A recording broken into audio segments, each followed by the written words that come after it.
I never thought I'd be the kind of person who checks property records online at 3 in the morning. But there I was, staring at my laptop screen with shaking hands, looking at a document that said my house, the house I'd lived in for 8 years, the house where I'd raised my children, the house I thought was mine had been sold. Without my knowledge, without my signature, without my permission, and the seller listed on the document. Patricia Morrison. My mother -in-law. Let me start from the beginning, because this story didn't start with that document. It started 15 years ago when I married her son, Michael. The first time I met Patricia Morrison, she looked me up and down like I was a used car she was considering not buying. We were at a charity gala. Michael's family was old money, the kind that comes with expectations and judging eyes. I was a public school teacher from a middle-class family. In Patricia's world, that made me roughly equivalent to a stray cat that had wandered into her perfectly manicured garden. "So you're the girl Michael's been seeing," she said, her smile never reaching her eyes. How ... quaint. I should have seen it then. But I was 25 and in love, and I thought love conquered all. How naive I was. Michael, to his credit, seemed oblivious to his mother's disdain. Or maybe he'd just learned to ignore it. He came from a world where mothers had opinions about everything, and sons learned to nod and do what they wanted anyway. We got married 6 months later. Patricia wore white to the wedding. Yes, white. When my mother pointed it out, Patricia laughed and said, "Oh, I didn't realize that was still a rule." How provincial. My mother didn't speak to her for the rest of the reception. 2 years into our marriage, Michael and I were struggling to save for a down payment on a house. We were living in a small apartment, both working full-time, trying to make ends meet. That's when Patricia made what I thought was a generous offer. "I have a property," she announced over Sunday dinner at her estate. "A townhouse in Riverside. It's been sitting empty for 2 years. You and Michael should live there." Michael's face lit up. "Mom, really? That would be amazing." "Course, darling. Family takes care of family." She turned to me with that smile that never reached her eyes. "I'm sure even someone of your ... background appreciates the value of real estate." I bit my tongue. The house was beautiful, 3 bedrooms, a small yard in a good school district. We moved in a month later. Here's what I didn't know then. The deed was in Patricia's name. Only Patricia's name. She said it was for tax purposes and that she'd transfer it to us eventually. Michael didn't question it. He'd grown up trusting his mother implicitly, even when that trust was misplaced. I should have insisted on seeing papers. I should have hired a lawyer. But I was young, grateful, stupid enough to believe that family wouldn't betray family. We lived in that house for 8 years. We painted every room. We renovated the kitchen with our savings. We planted a garden. Our son James was born in the master bedroom because he came so fast we didn't make it to the hospital. Our daughter Lily took her first steps in the living room. I hosted birthday parties and book clubs. I knew every neighbor by name. I fixed the leaky faucet myself after watching 5 YouTube videos. That house wasn't just where we live, it was our home. It was where we built our family, and every month, like clockwork, I transferred money to Patricia's account. Not rent, she insisted. A contribution to expenses, property taxes, insurance, maintenance. It came out to about what we'd pay in rent, but we told ourselves we were building equity. We were investing in our future. Except we weren't, because the house was never ours. It started small. Patricia had always been controlling, but it got worse. She had a key to the house in case of emergencies, and she'd use it. I'd come home from work to find her in my kitchen, rearranging my cabinets properly. She'd move furniture without asking. Once I found her going through my bedroom drawers. "I was looking for the warranty papers for the dishwasher," she said when I confronted her. "This is still my house, dear. I have every right to be here." Michael always took her side. "She's just trying to help Sarah. Why do you have to be so sensitive?" I started documenting everything. Photos of my rearranged cabinets, notes about her unexpected visits. My therapist said it was healthy to validate my own experiences, especially when everyone else was gaslighting me. The breaking point came 6 months ago. Patricia announced she was hosting a garden party at our house without asking us. "I've already sent the invitations," she said when I objected. "The gardeners are coming Thursday to get everything ready. I assume you'll stay upstairs during the party. My friends don't need to be bothered by children." "This is our home," I said, my voice shaking. "You can't just—" "It's my house," she interrupted, her voice cold. "My name on the deed. My property taxes. You live here at my discretion. Don't forget that." Michael, standing right there, said nothing. He looked at his feet like a scolded child. That night, I slept in the guest room. And I started making plans. I started by pulling public records. It's amazing what you can find online if you know where to look. The house had been in Patricia's name for 12 years. She'd bought it from an estate. Sale for significantly less than market value. Our contributions to expenses had been paying her mortgage. A mortgage that had been paid off 3 years ago, we'd been paying her. It's about $2,500 a month for the past 3 years. $75,000 straight into her pocket for a house she already owned free and clear. I felt sick, but I kept digging. I found out Patricia had taken out a home equity line of credit against the property 2 years ago. She'd borrowed $150,000 and used it to renovate her own estate.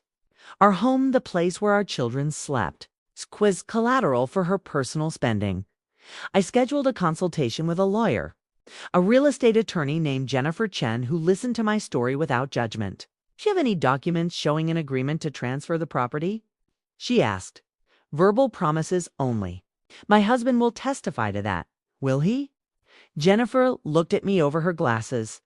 "I need you to be realistic, Sarah. If he's been enabling his mother for this long, will he stand up for you in court?" I didn't have an answer. That's when Jennifer told me to monitor the property records. If she's borrowed against it once, she might do it again. Or worse, she might sell it. People with that kind of entitlement don't see boundaries until they hit a wall. I set up alerts.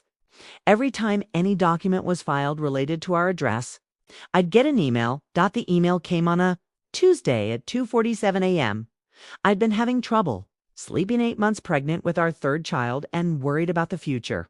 I checked my phone out of habit. Alert. New document filed for 847 Riverside Lane. I opened my laptop, my heart already racing. The document loaded slowly, like the internet knew I wasn't ready for what I was about to see. Deed transfer. Seller, Patricia Morrison. Buyer, Riverside Development, LLC. Sale price, $650,000. I read it 3 times, then 4. Then I ran to the bathroom and threw up. Michael found me 20 minutes later, sitting on the bathroom floor, crying. "What's wrong?" "Is it the baby?" I showed him the laptop screen. He went pale. "There must be a mistake." "Mom wouldn't call her," I said. "Call her right now." It was 3 in the morning, but Michael called. Patricia answered on the second ring, her voice alert, like she'd been expecting this. "Michael, darling, is something wrong?" "Mom, did you sell our house?" A pause. "Then, I sold my house. Yes. I found an excellent offer from a development company. They're going to renovate it and flip it. I should make quite a profit." "But we live here. Sarah's pregnant. Where are we supposed to go?" "Well, dear, you'll need to find somewhere else. I've been very generous letting you stay there all these years at such a reduced rate. But it's time for you to be independent. You're almost 40, for goodness sake. I'm sure even Sarah, with her limited means, can find somewhere affordable." Michael was speechless. I took the phone from his shaking hands. "Patricia, this is illegal. You can't sell a house with sitting tenants without proper notice." She laughed. Actually laughed. "I'm the landlord, dear. I can do whatever I want. You'll have 30 days to vacate. That's more than generous. Oh, and I'll need you to return the house in the condition you received it. That means undoing all those tacky renovations you did." She hung up. Michael and I sat in silence for a long moment. Then he said, "Maybe it won't be so bad. We can find an apartment. Or maybe move in with my parents temporarily, your parents?" I couldn't believe what I was hearing. "Michael, your mother just sold our home out from under us while I'm 8 months pregnant. And you want us to move in with her? She's just trying to teach us independence. I left the bathroom. I couldn't even look at him by sunrise. I'd made a list. Not just any list, a battle plan. First, I called Jennifer Chen and left a voicemail. Then I called every real estate attorney in the city until I found one who could see me that morning. His name was Robert Walsh. And he specialized in tenant rights and fraudulent property transfers.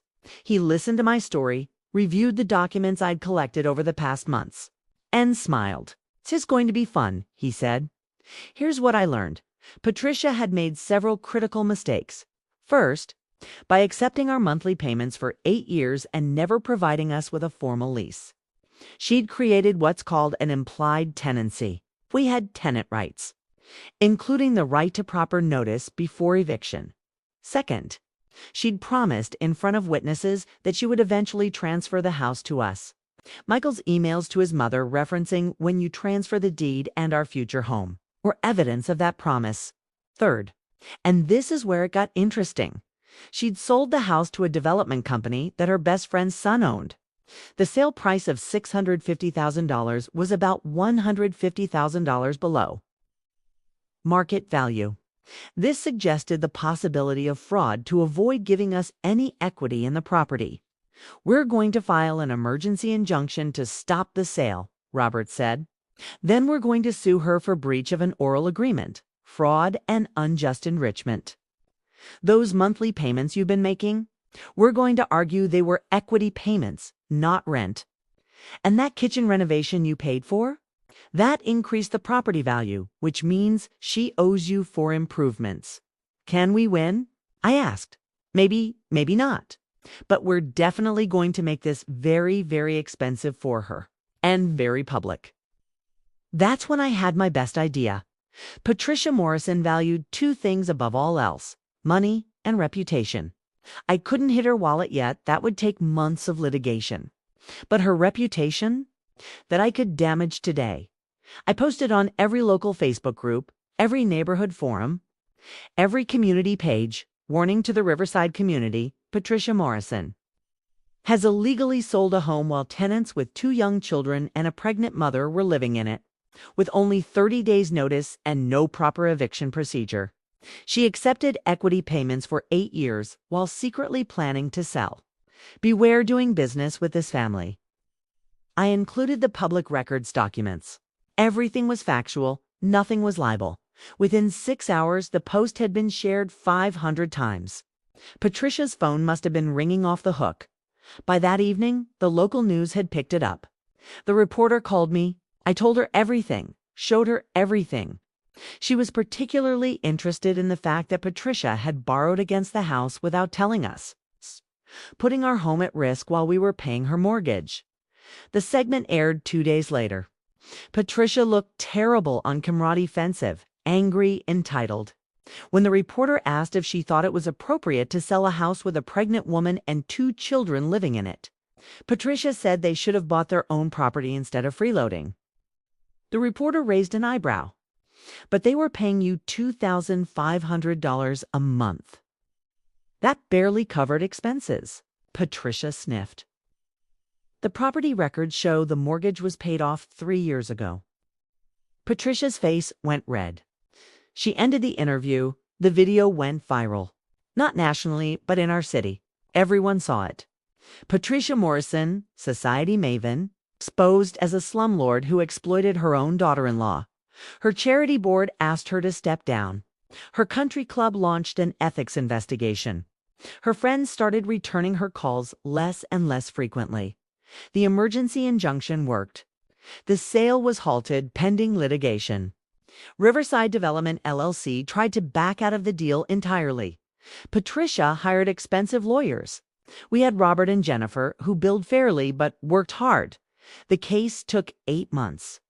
I had the baby, a healthy boy we named Thomas, during the 2nd month of litigation. Patricia did not visit the hospital. Michael did, though our marriage was hanging by a thread. In the end, we settled. Patricia signed the house over to us, free and clear, in both mine and Michael's names. She paid us $75,000, the amount we'd paid her over 3 years when she no longer had a mortgage. She reimbursed us $30,000 for the kitchen renovation. She agreed to never contact me again unless it was about the children, and then only through text or email, never in person. She paid our legal fees $45,000 in total. She paid out $150,000 and lost a house worth $800,000, all because she couldn't resist the urge to control us one more time. Michael and I divorced 2 years later. It wasn't dramatic, we'd just grown into different people. Or maybe we'd always been different people, and it took his mother's betrayal for me to see clearly. He got weekend visitation and paid fair child support. He also finally went to therapy and started setting boundaries with Patricia.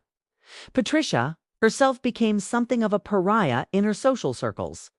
Not completely old money protects its own, but enough that she felt it.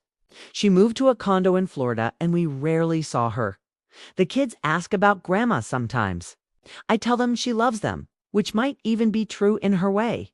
But I also teach them about boundaries, about standing up for yourself, and about the difference between family who loves you and family who uses you. As for the house, we're still here.